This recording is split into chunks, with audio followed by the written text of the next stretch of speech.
Mohon izin Bu Widiarti. Sebelumnya Assalamualaikum warahmatullahi wabarakatuh. Waalaikumsalam warahmatullahi wabarakatuh. Yang terhormat Ibu Widiarti selaku dosen pengajar statistika dan probabilitas dan teman-teman yang berbahagia. Perkenalkan kami dari kelompok 5, saya sendiri Imam Rifai dengan NPM 2317051093. Selanjutnya silakan. Nama saya Danau Komendasi Permata dengan NPM 2357051015. Perkenalkan, nama saya Sultan Setiawan dengan NPM 2317051099. Lanjut. Untuk poin pertama ini akan saya jelaskan.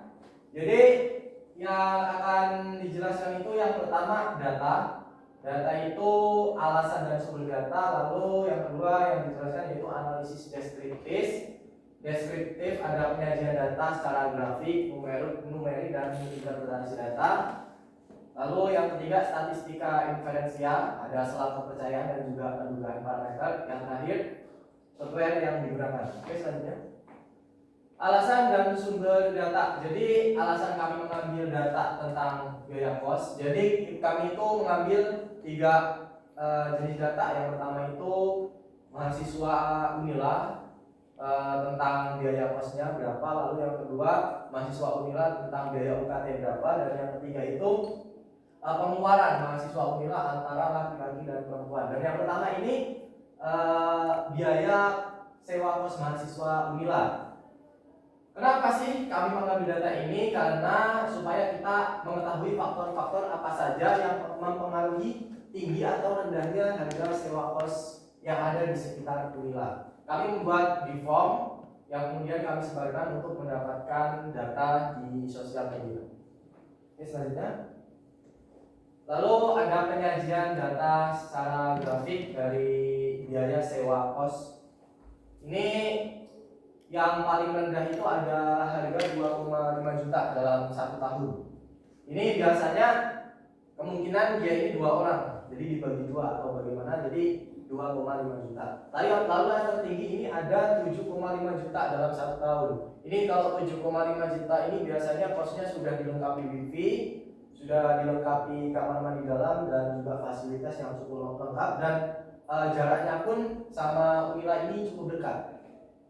Dan ini yang paling banyak ada 6,5 juta, ada 9 mahasiswa yang dengan biaya sewa kos itu 6,5 juta. Ini adalah biaya kos yang standar dengan fasilitas yang cukup memadai dan jaraknya tidak terlalu jauh dengan Universitas Lampung. Oke, selanjutnya.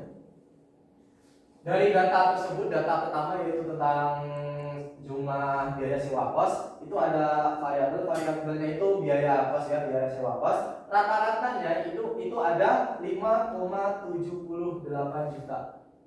Lalu nilai minimumnya itu 2,5 juta dan nilai maksimumnya tadi paling tinggi itu 7,5, dan nilai tengahnya yang paling banyak tadi kita lihat bisa dilihat di sini yaitu 6,5 juta. Oke, selanjutnya. Dan faktor-faktor yang mempengaruhi harga sewa kos. Jadi kan tadi saling beda-beda ya antara mahasiswa satu dengan mahasiswa lainnya. Kenapa sih kok kos satu dengan kos ini beda? Ini ada 3 faktor yang paling mendasari. Yang pertama fasilitas, pasti fasilitas.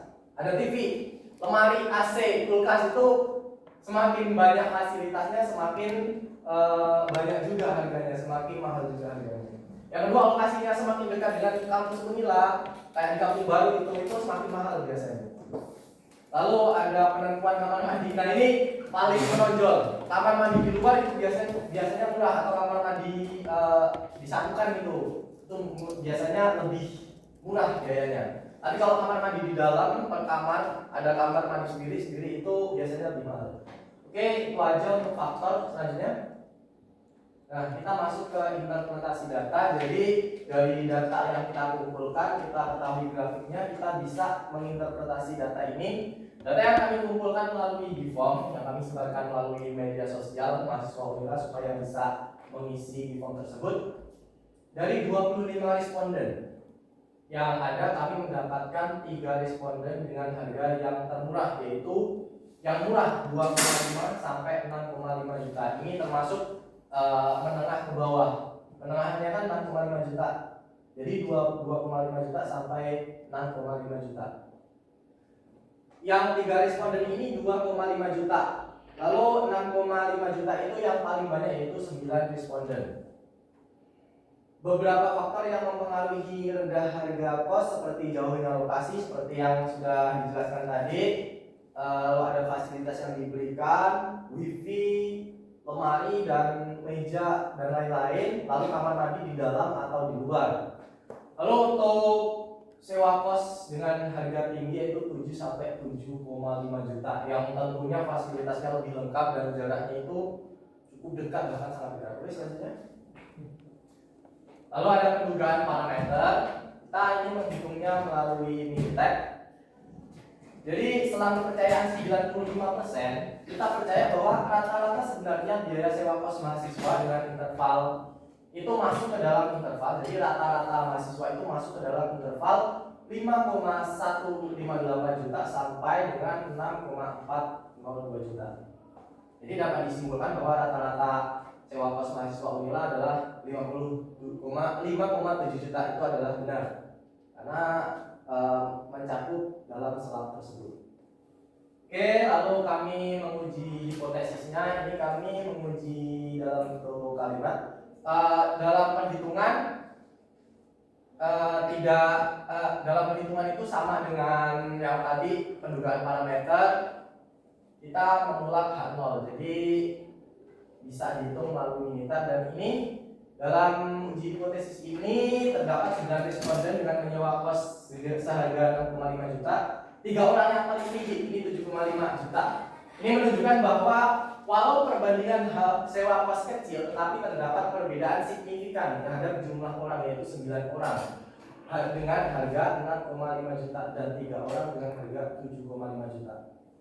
Harga 7,5 juta ini dan juga harga 6,5 juta ini menyimpulkan bahwa masih banyak mahasiswa yang menyewa kos dengan jarak kampus masih cukup jauh dan fasilitas yang diberikan tidak terlalu lengkap. Karena 7,5 juta ini cuma 3 responden, jadi yang lainnya masih fasilitasnya masih kurang dan jaraknya cukup jauh.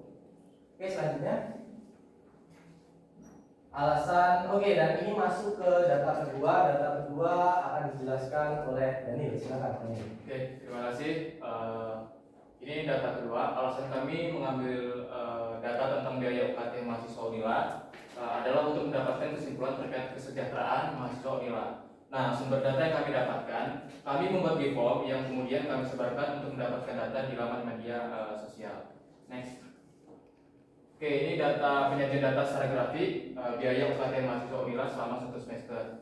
Nah, dari grafik yang kita ketahui, grafik yang paling tinggi itu berada di 5,4 juta dengan responden itu 10 orang, dan grafik paling rendah itu terdapat di 8,4 juta dan 6,4 juta dengan responden itu 2 orang.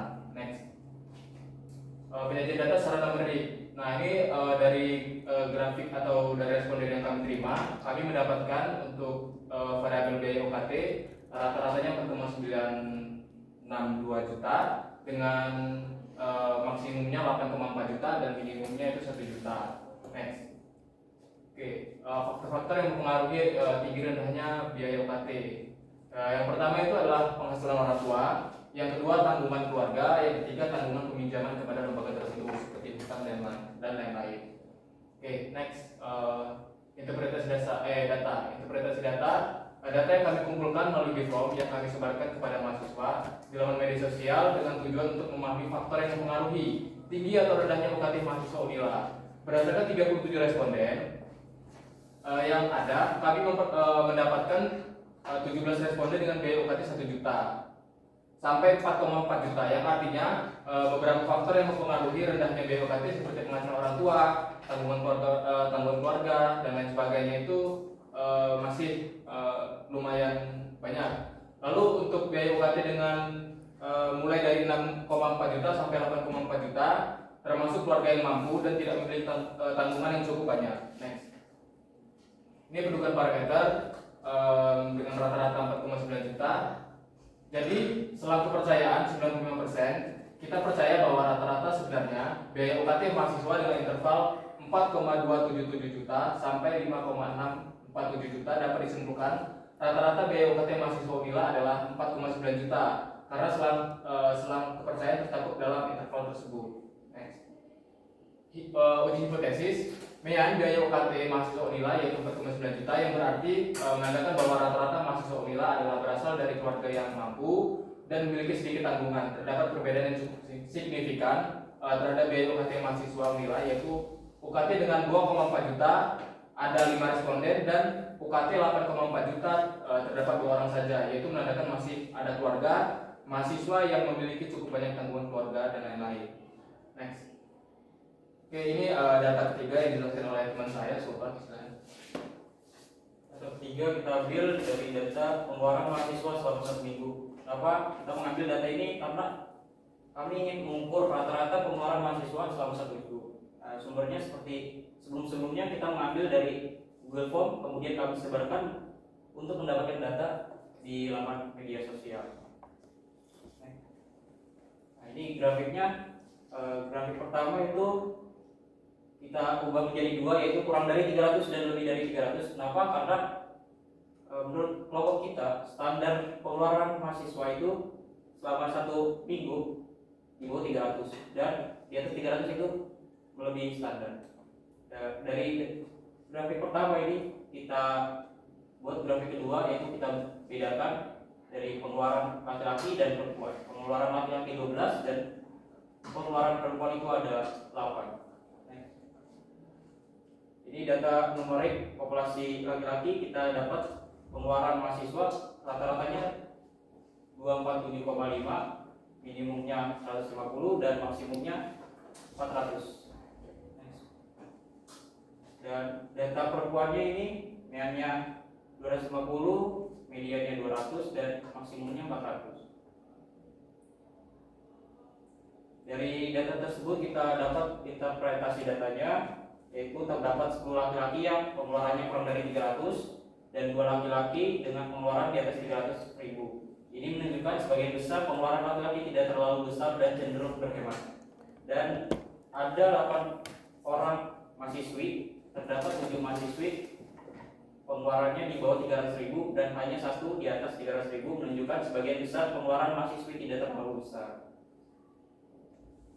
Pendugaan parameter, jadi setelah kepercayaan 95%, kita percaya bahwa selisih dari pengeluaran mahasiswa laki-laki dan mahasiswi perempuan tercakup dalam interval min 352,6 sampai 849,6. Maka secara logika tidak masuk akal karena setelah kepercayaannya mencakup nilai 0. Hipotesis, diketahui nilai p-value kurang dari 0,05, maka dapat disimpulkan bahwa terjadi perbedaan yang signifikan pada pengeluaran uang satu mahasiswa. Oke, itu saja hasil presentasi dari kelompok kami. Mohon maaf jika ada kesalahan ataupun kekurangan dalam presentasi kami. Saya akhiri, wassalamualaikum warahmatullahi wabarakatuh. Waalaikumsalam warahmatullahi wabarakatuh.